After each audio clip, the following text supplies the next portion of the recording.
Andrew, John, Connor, Kincaid, and South Tunis. Philly Sports Talk. 97.5 The Fanatic and the Fanatic app. All right, before we get to more Sixers potential doom and gloom with the future of this franchise, depending on what you think, there might be people out there that agree that games 5, 6, and 7 against the Boston Celtics opened your eyes to what could work. And if you feel that way, I believe you're fooling yourself because they got swept in the next round. But it was a first-round series no matter what happens. The organization might feel that way, too. We'll try to figure that out. You could text in, call in 610-632-0975. But one more added note to this Eagles discussion for Thanksgiving.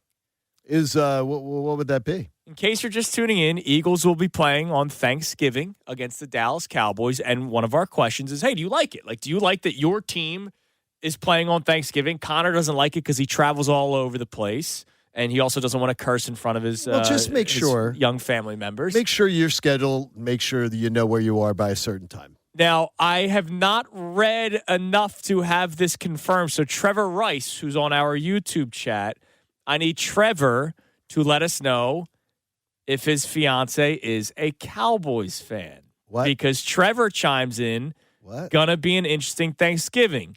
Gonna be a bad day for either me or my fiance. Hopefully it's her, not me. There are not many, not a ton, but there are some Eagles-Cowboys relationships around the Philadelphia area. I'd have to hear about how that developed. That's worse than Romeo and Juliet. Like, how'd that even happen? I don't know. Like, how does it even happen? The Montagues and the Capulets have nothing on Eagles-Cowboys rapport. And if that's one that, like, she's a Jersey girl who just roots for the Cowboys. Her dad rooted for the Cowboys. That's bad. Like, his dad rooted for the Cowboys. That's bad. You know, I grew up, I was given all these stars and blah, blah, blah. I just really like the colors and all those things. Bad. So such a bad I thing. know there are people in those types of relationships that, like, they have fun with it, right? They're like, they do? know, yeah, because they talk smack. And, like, okay. It's always fun. It's like in marriage, that's always good. Christy and I talk smack if we, back in the days when we played Mario Kart. Like, we talked a lot of smack. But, like, this is Thanksgiving. Like, smack talk could go a little too far sometimes. I want my spouse to be happy for me when I'm happy. And a Dallas Cowboy fan is not going to be happy for you when your team wins. Not if they're a real Cowboy fan. Now, if they're just a casual who likes wearing the gear, that's different. But your spouse isn't going to be happy for you on Super Bowl Sunday when your team is in the Super Bowl. That's a good point. By the way, that's Trevor confirming. Trevor. She is a Cowboys fan, has been her entire life because of her dad. I knew it. I've heard I'm that telling you, it's story terrible. 1,000 It's so times. terrible. It's so. And his father. And his father. It's bad. You know, he was in the Army, and so he really liked Roger Staubach. Like, oh, yeah, you've heard the terrible stories. How many times have you heard such bad stories?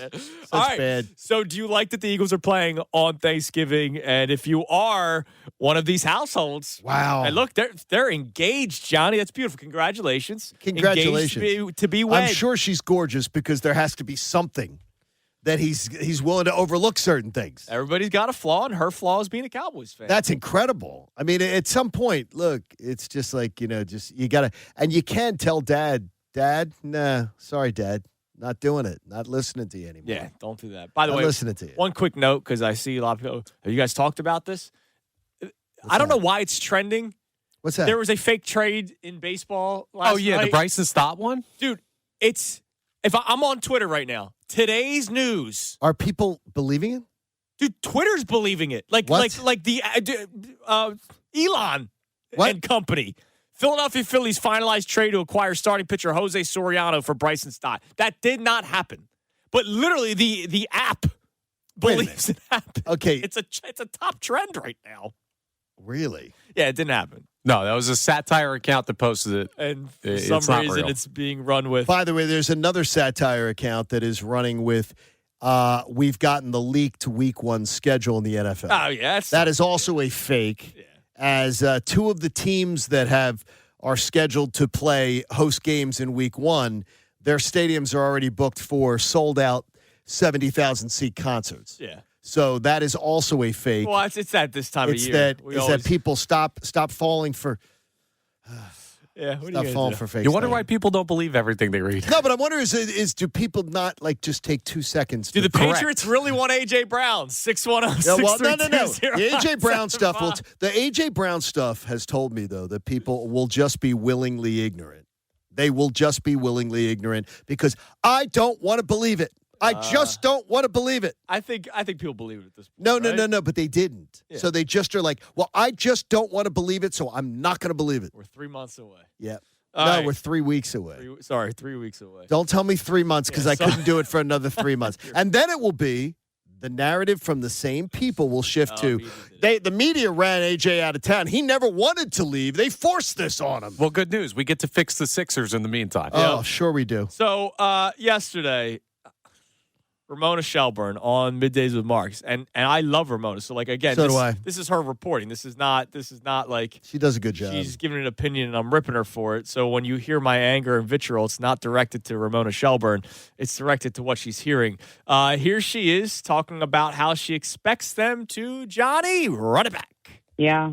Sorry, I know you want to hear something different. You can't really move Embiid. I don't see how you could try.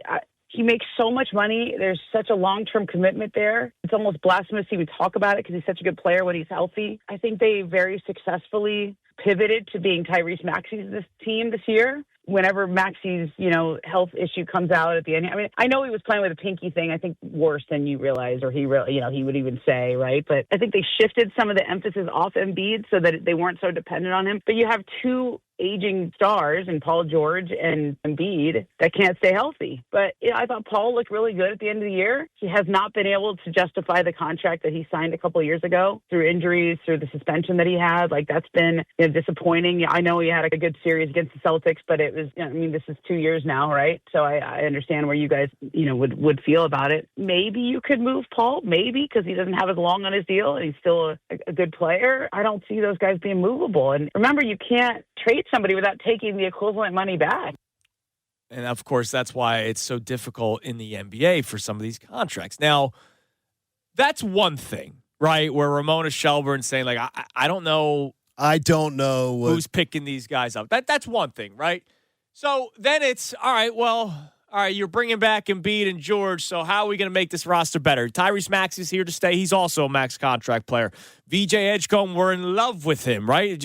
Tremendous rookie thrilled. season. We're so thrilled. excited. Yeah, we're thrilled. So that means they're going to do other things, right? Like they'll find a backup big or they'll find another wing player or another guy, another point guard, a real point guard for once on this basketball team, right? They're going to find something else to do. Well, here was Adam Aronson of the Philly Voice who joined us yesterday talking about the roster. This team, I think, is going to look a lot similar next year. I think we're going to be seeing many of the same players back because given all these issues that we've talked about and everybody has spoken about ad nauseum with Embiid, I don't think anybody is trading for him at the beginning of a 3-year contract worth almost $200 million. So when we read that article from Tim Bontemps yesterday when he's saying, first order of business is getting back Grimes and Barlow and Kelly Oubre. The first order of business, just hearing that turned my stomach. Well, because nobody is expecting the other two big guys to go. Nobody. The first order of business is getting these guys who are just marginal guys. Well, that's the thing. That's the point I was trying to make yesterday. Like you made it well. They're fine, right? Like they're fine. If they came back, I'd say, all right, here we go again. But if they didn't come back, is anybody devastated? Like they're guys. Quentin Grimes is a guy.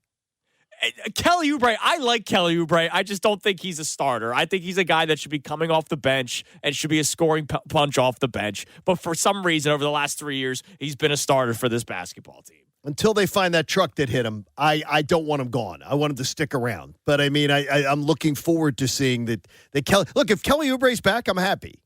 I'm happy because I think he showed enough. But Kelly Oubre being back, I know is not a difference maker. No, but the bottom line is, Barlow, they didn't play him until they were desperate in the playoffs because everybody was in foul trouble. But when you hear Adam talk and you hear Ramona talk, there are a lot of moves that have to be made this offseason. I want someone else making those decisions other than Daryl Morey.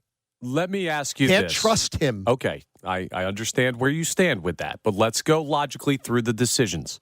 What could he do this offseason that screws something up? I want to know, what moves you're afraid of letting him make. The decisions of who he decides to keep and bring in is absolutely going to can make a difference between winning a series or not, the team being better or not. Absolutely. So you the team being bet is who he gives a contract to. The man is in love with old, broken down people. Right. And he does stuff like that all the time. At the price point of a Quentin Grimes, Dominic Barlow, Kelly Oubre, who could you bring in that handicaps your cap situation? Who could you bring in that makes a difference to the point where they'd make it out of the second round?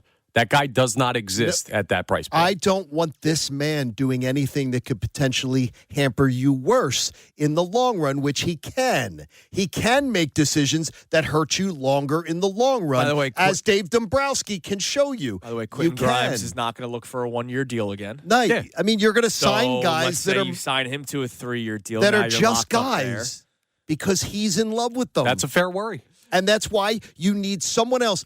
He loves Quentin Grimes. He loves He him, was- dude. It's unbelievable. Prime time, baby. Dude, the way we have fought, not we, there have been GMs like Howell Neto. I just don't get it. These backup guards Quentin Grimes doesn't stink. Let me be fair. No, he does Howell not Neto, stink. Howell Neto stunk. Quentin Grimes does not stink. It's just Quentin Grimes, he plays solid defense off the bench.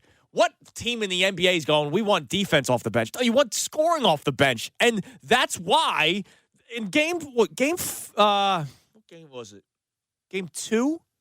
They didn't get their first point off the bench till the fourth quarter, and that was the close game. It was the game, and it was off the bench. And then game 3 off the bench was terrible too. They don't have he doesn't know how to build a bench. Oh, the one guy That's why I need the one guy someone that they else. had dropped 13 yesterday and helped the Thunder sweep the Lakers. Somebody else needs to be here. The guy who he sold high on, he doesn't know what he's doing right now. He's shown me that I don't believe in his vision anymore. Yeah, but it's futile to me because at the end of the day, you can build a great bench. Let's say you improve on Grimes, Barlow, and Oubre. You get better players in all 3 of those spots. You know what happens? We're back next year talking about a year older Paul George, who's still under contract, and injured Joel Embiid, who's still under contract, and a guy that we just had a conversation yesterday that we believe shied away from the moment in the second round in Tyrese Maxey. What, is VJ Edgecombe at 21 going to take a jump where this team's now an Eastern Conference Finals team? No. I'm not worried. I'm worried about him doing more damage going forward. I'm more worried about him. He doesn't understand talent. He throws talent away. I don't want him to be able to touch anything else. He's already done enough. He's done enough. Bye-bye. You've done enough. You've made us the joke of the NBA this season. The trade is the joke. Everybody is talking about the trade, and every night it becomes more of a joke on every broadcast, in every studio show when Jared McCain makes them look stupid. I don't want him to make any more moves. That's it. Done. Finished. Because I can't trust his vision. And he loves old, broken down guys. He loves making the oldest team possible. He thinks that's the way to win in the NBA, and I don't understand it. I don't understand it. All right, what do we have on the Davis Honda text line? You can feel the Davis difference. Check them out in Burlington, 610-632-0975. By the way, one more point. Let's say they bring all those guys back. It means they fooled themselves into thinking that they can do something. And you know what the PR spin will be? Because you know me. I'm a PR spin reader. Right? Yeah. I love getting the PR spins. They'll do the we didn't have enough time thing. Yeah. Oh, no. They've used that 3 of the last 5 years. Yeah, but with this group, John. Oh, yeah, exactly. Look at what we were able to do in a short amount of time. We were able to beat the Boston Celtics. Imagine if we had a full season together. This team would be able to fight against the New York Knicks. That'll be the spin. All right, what do we got? John in Doylestown checks in, says the 76ers are stuck. Keep Embiid out all season. Either get a draft pick if they're bad or use Embiid in the playoffs. If they make it, trade Embiid whenever you can. That's my plan. And more importantly, is we're going to talk with Tony Jones, as we saw with the day that Joel Embiid missed practice. You have a Joel Embiid problem, and his teammates for another year recognize it. As far as him doing things on his own schedule and deciding when he comes to shoot-arounds and doing things, Joel Embiid is a problem, and it's there. If there was any way you could move on from it. Tyrese Maxey, you're going to have another team meeting to call him out and to ask him to be a better teammate? and to do things, they need an overhaul of this. They need a cleansing of that room with sage. Yeah, it just feels. But he did it. But he did it again this year. It just feels like there needs to be a divorce. There needs to be because and you could have mutual love for each other still, and it's just the relationship's not working out anymore. Because he can't be the man cannot be a professional. He cannot conduct himself like a professional. He cannot do the things that a professional does to be successful. He cannot show up for meetings. He cannot do things that are required. And again, now we find out, and Tony will talk about it.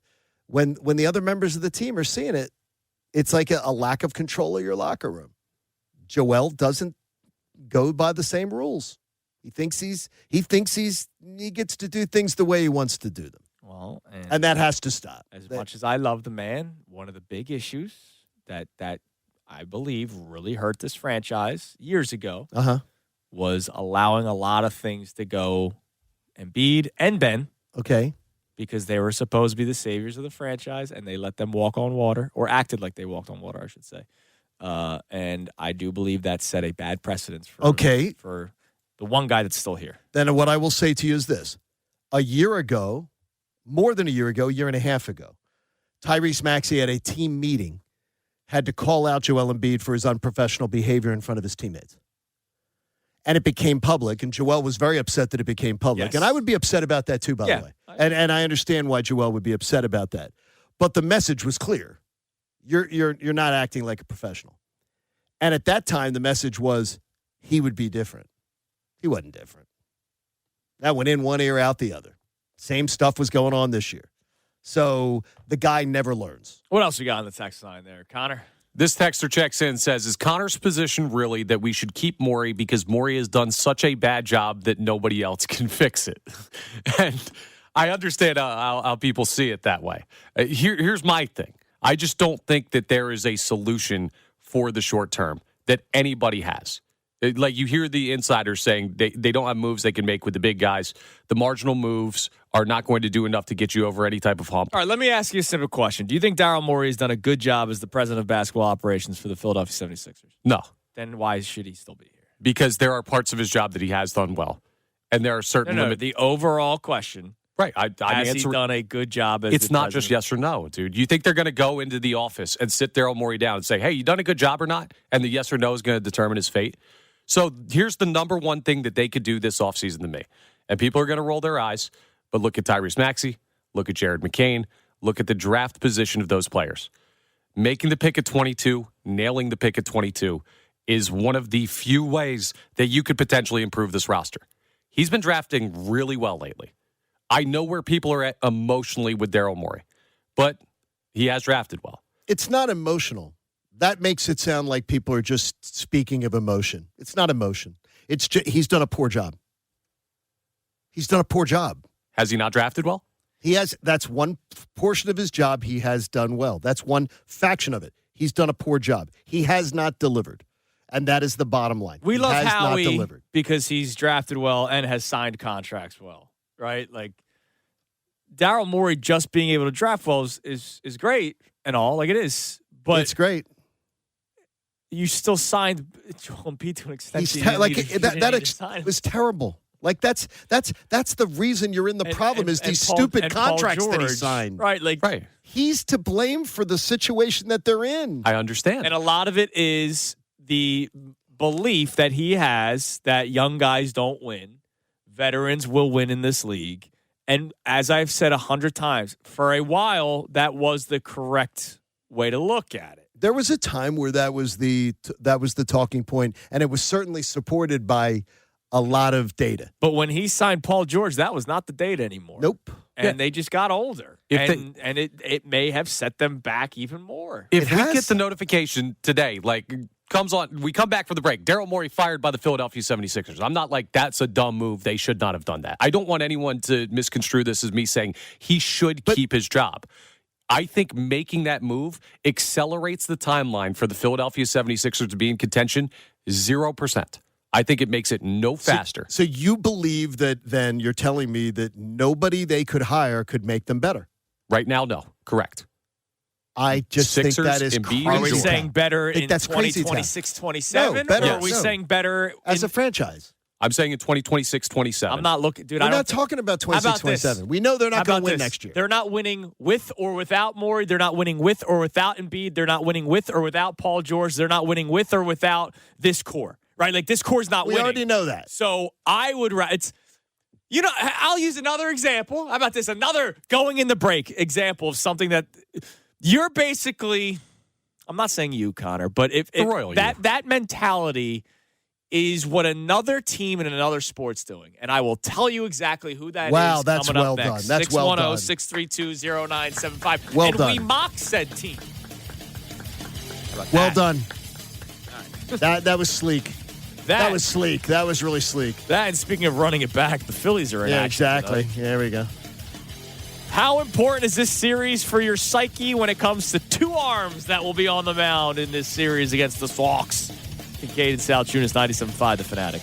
Kincaid and Sal Tunis, 97.5 The Fanatic and 97.5thefanatic.com. 97.5 The Fanatic and 97.5 The Fanatic. Coming up at 10, Middays with Marks. Now more of Kincaid and Sal Tunis. 97.5 The Fanatic and the Fanatic app. 7 a.m. hours brought to you by the Bet Parks online casino and sportsbook app. Live bet sports on the Bet Parks app. Play all your favorite casino games. There's always another way to win on the Bet Parks online casino and sportsbook. Got to be 21 in Pennsylvania, Jersey, or Maryland. Gambling problem? Call 1-800-GAMBLER. All right, let's check the poll of the day. Brought to us by Dr. Avidan Appel and Iron Mountain Men's Health. The poll's strong for 4 hours every single morning here on Kincaid and Sal Tunis. And we'll then get into this conversation about who maybe Connor is making the Sixers look out to be. If All that right. makes sense. Go ahead. Give me The poll of the day. Do you believe change for change's sake can make a difference for the Sixers? The poll's moving a little bit this morning. 63% say yes. 37% say no. So more people now saying yes. I think also a lot of people that are going to say yes are just wishful that it does happen. Yes. They might not actually be able to tell us what the next guy would do or. I know that I've seen enough.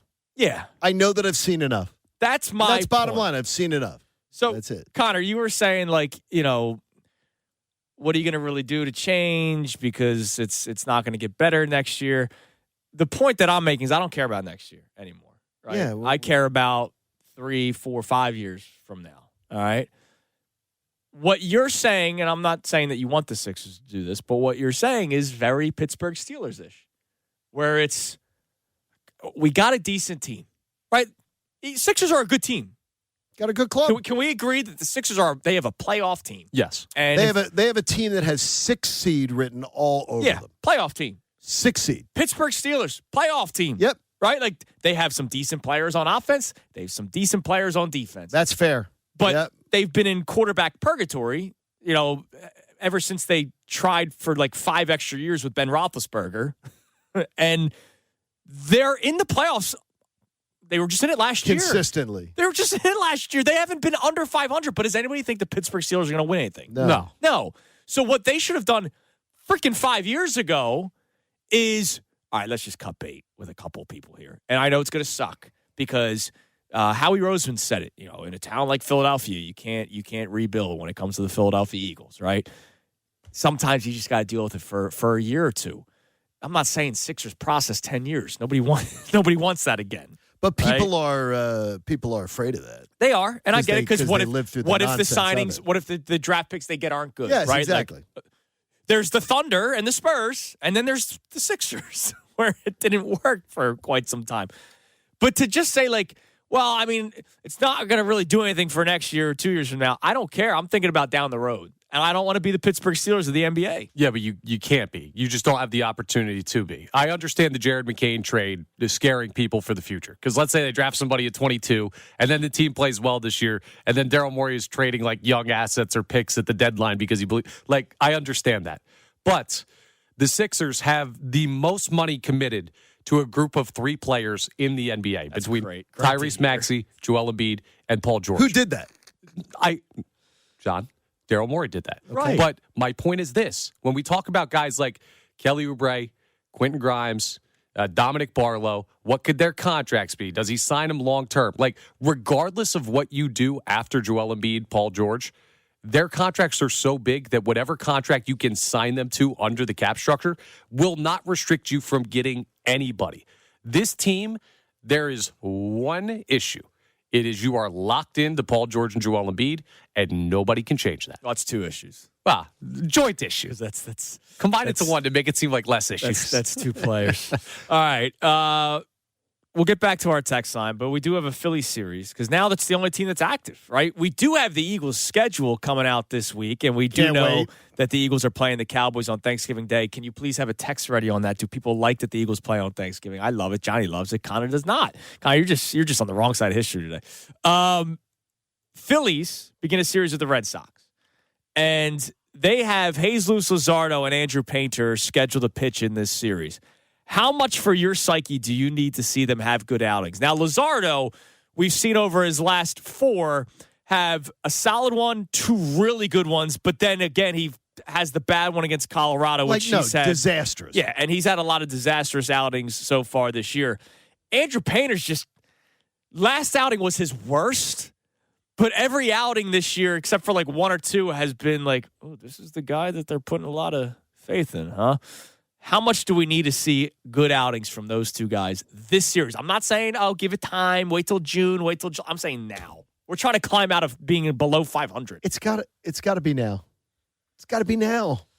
Like, I mean, this is enough because this is exactly what it's unfortunately what I think we're going to deal with. We're going to deal with the erratic nature of Jesus Luzardo. But I think it's get it started. Get it started. And hopefully it is something that's going to go our way starting tonight. All right, Mr. Patience over there. What do you think? I'm not overly worried about either of them yet. I'm really not. Like, here's the thing. Painter, he just has not made that secondary adjustment. Yeah, I'm not saying Painter for his career. I'm talking about this year. Like, they are under 500. And early on, a lot of it was because of the rotation. I know the bats were the big story, but the rotation, they escaped a lot of criticism early on because of how bad the bats were. They absolutely have. Now the bats are waking up a little bit. You're starting to go, oh, wait, what's that guy's ERA? And what's that guy's ERA? Wait a minute. This is the strength of the team? Yeah, and I saw Jesus Luzardo last year have like a 3-game stretch where he gave up 40 billion earned runs, and he ended up in the Cy Young conversation. He's a guy that's gotten a little bit of a streaky nature to him, and he's also one of those dudes that's outside influenced. You don't have a lot of that in the Phillies rotation, so we're not used to it. Like Wheeler, doesn't matter where he's pitching, he's fine. Ranger, didn't matter where he's pitching, he's fine. Sanchez, same thing. Luzardo's more of like when he's going bad, it gets to him a little bit more. But he's still an incredibly talented guy. And Painter's your 5. Dude, Luzardo better pitch well on Sunday. Or what's game 3? Friday? That would be Thursday. He better pitch well. In the Ranger game? Yeah. If Luzardo pitches poorly on Thursday, oh my God, dude. It's so bad. The stuff that Dave Dombrowski will have to hear. Rain in the forecast, too, so you may have a change in what's going on with the pitching matchup. Just something to keep an eye on for Thursday. Dude, if Ranger goes out there, and look, he's a lefty. If Ranger goes out there, and here's a worry. Ranger Suarez absolutely deals on Thursday because he's got the no blood pressure. I don't think he's going, oh no, it's my old friends. Whereas the Phillies are probably going to try to make him pay, and they're going to stink. He just came off the injured list, so we'll have to see how long they even let him go. It's going to be an interesting look either way, though. Even if he only pitches 5 innings, it looks really good. That's 5 innings. All right, what do we have on the text line? Turkey Day, Eagles, Cowboys. Do people like it? Colby in Central PA checks in. He has a pro and con for that. He says, the pros watching football on Thanksgiving is a must. With the Eagles being in it this year, it'll bring more excitement to my day. But the con is my house will be full of people who won't be locked in like me, and that's super distracting. Yeah, the company that you're sharing is a big part. What I don't understand is like people's families are different then. Like are people not Eagle families? A lot of people don't. Growing up, I had my grandparents off the boat. Okay, They didn't give a damn but about they understood your traditions and things that you were into. No, right? absolutely. Like I'm not saying that my they weren't into grandmother's it, right. husband just would watch the games and laugh every time there was a tackle because he thought it was the funniest thing. He's like, he was amazed that people beat each other up like that. But like we as a family, did not watch football during dinner time. Like, we didn't do the whole, like, go ahead, go watch. Like, it was like, no, grandma's still eating the gizzard. Like, you got to sit there until she's done. So there are some families like that. Yeah, there are moms with little kids. There are aunts and uncles that might not be sports people, like are outside the area folks that could be visiting. It's not a great environment for football for me. My current life, it is a very good environment. Everybody's locked in. So I benefit, but I get it. I know that pain. All right, what else we got? All right, we also have a check-in, a little bit of both on the Sixers and the Eagles Thanksgiving game. Larry from Delco says, the Sixers killed basketball in the city. They need Jesus to come in and fix them. And hell yeah, Eagles Thanksgiving is perfect. And Eagles money line and the over is a lock. Hell yeah, man. Hell yeah, man. Go Birds. They're 1.5 point dogs. Lock it in now. FanDuel or Johnny, you can give your parks your love. Right. Lock it in now. Eagles plus 1.5. You know what? Let's change the line to like Eagles -3. That's all you're giving them? 2.5? I would go field goal. Jake Elliott's back. The Eagles could be a bigger underdog by the time the game comes. Or they could be the favorite by the time the game Yeah, they comes. could. They could. I think Dallas is going to be pretty good this year. So do you think the Eagles win that game, or do you think it's a loss? I am not. I have no clue what's going to happen at Thanksgiving. Just a gut feel. I have no clue what's going to happen at Thanksgiving. That's a win. Put me down for a W. Andrew checks in. Thanksgiving game sucks for me. I'm staying home. Bleep the in-laws this year. Listen, that might be where I'm at, man. I wonder how many people are changing their annual plans. What do you mean? I don't understand. Like what? Like I'm very confused as to what changes. We watch football on Thanksgiving. Yeah, you do. Not every family does. No, man. I understand, but like I think that I see the most families I know do what we do. So it's just strange. Watch football on Thanksgiving. So it's just a matter of... It might be the family that's like, no, everybody sit down together. Yeah, but then you eat earlier then. You don't eat during the game. You don't eat at 4:30. Yeah, but the football earlier. fan doesn't mean you hold the power in the family. Hey, if the matriarch of your family says we're eating at this time, guess what? You're eating at that time. I will say... If the matriarch doesn't, love her family, yes. If she doesn't, look, my mom would adjust the eating schedule. We used to eat around 4 on Thanksgiving. And if the Eagles were playing at 4, if the Eagles were playing at 4:30, my mom would have adjusted the eating. I and will we would have say, eaten. I had a Thanksgiving once where I went to the house where the TV was not on. And I eventually had to be like, hey, so we going to watch the football games today? And You mean it like, wasn't on at all? Whose house was this? There are a lot of people out there, Johnny. That dude, don't let football be on in the house? What do they do? they weren't football fans. So what do they do? Music. What's all, there's music and stuff? Yeah. Wow. All right, coming up next. I'm calling in sick. We have the first Monday night football game scheduled just now. Wow. Came out. We'll tell you which game. And, of course, it's today's headlines with Connor Thomas here on 97.5 The Fanatic. Kincaid and Sal Chunas, 97.5 The Fanatic and 97.5thefanatic.com. 97.5 The Fanatic and 97.5 The Fanatic. This is Kincaid and Sal Chunas, 97.5 The Fanatic. It is 7:47 here on Kincaid and Sal Chunas, 97.5 The Fanatic. We have today's headlines with Connor Thomas coming up momentarily, but we have our first Monday night game as all the leaks are coming out. Are they technically leaks if the networks are announcing it? Nah, not really. Like Fox announced, the NFL announced, like the official Twitter account of the NFL put out the Eagles-Cowboys Thanksgiving. So is it a leak if the league is putting it out? It's like an advent calendar where you get the little pieces of chocolate leading up to Christmas. Okay, sure. Chiefs-Broncos, Monday Night Football. Now, here's what's interesting. One, they don't know where it's at because the whole schedule's not out yet. Well, we then just that's know really that it's not a leak Chiefs-Broncos. then.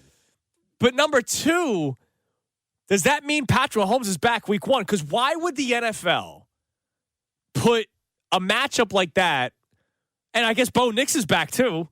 Like, why would you have backup v. backup? Was it Stidham for the Broncos? Right. Versus Justin Fields for the Chiefs. There's no way the National Football League, the trillion-dollar company that they are, is saying, you know what? For our first Monday night game, we want Stidham versus Fields. Hang on, a former first-round pick and a guy that just played in the AFC Championship game? Yeah. I Sounds can't- marquee. I can't imagine it, though. Like, to me, I can't imagine that they would bet on it. Both of those guys, that both of those quarterbacks are there week one. I know it's crazy, but I would imagine why would they do those two teams? And that's even the if just official. one And that's guy the was playing? official account of the NFL. This is putting that out? ESPN put it out. Yeah, Shefty had on it. the Night Football. Yeah, Wow. Shefty did too. Speak That's to him crazy. tomorrow. Rappaport was saying earlier this week, wouldn't be surprised if Mahomes is out at OTAs, or last week he said that. So, I Okay. mean, if he's going to be out at OTAs, obviously that's different. You're not getting really touched, but I can't imagine the NFL would have those two teams play if those two quarterbacks weren't playing. By the way, one more comment on YouTube about Thanksgiving, the Eagles playing on Thanksgiving. Our man Andrew chimed in earlier, said, bleep the in-laws, I'm not going. He goes, I can't watch an Eagles game with casuals talking and commenting on the game. See, now Why did that guy drop the ball? I really don't think that referee is Okay. being fair. STFU. Okay, that is the one that's the first comment that I can absolutely agree with. Not a bad point. Can't have it. Can't have it. I've experienced it, man. I cannot have that. I've experienced I it. cannot have that. You want to be locked in. You don't want to No, I have can't to be have answered. that. It's like when you're watching the movie and the I don't want to say the girl, but in my case, the girl's going, well, why did that happen? I don't know. I don't know. Watch the Let's movie. watch the movie. All right, it's time now for today's headlines with Connor Thomas. Today's headlines with the Connor Thomas. It's brought to us by Lundy Law. For over 70 years, Lundy Law has been fighting for injured people. If you need them, remember the name Lundy Law, your injury lawyers. Visit LundyLaw.com. That's LundyLaw.com. The Sixers were not the only team that got swept in the second round. The Los Angeles Lakers taken out by the Oklahoma City Thunder last night. 4-0 the final for that one. But there's a bigger storyline here than just the Thunder rampaging through the West. Jared McCain scoring 13 points, hitting big threes for them in the fourth quarter yesterday. How'd you know?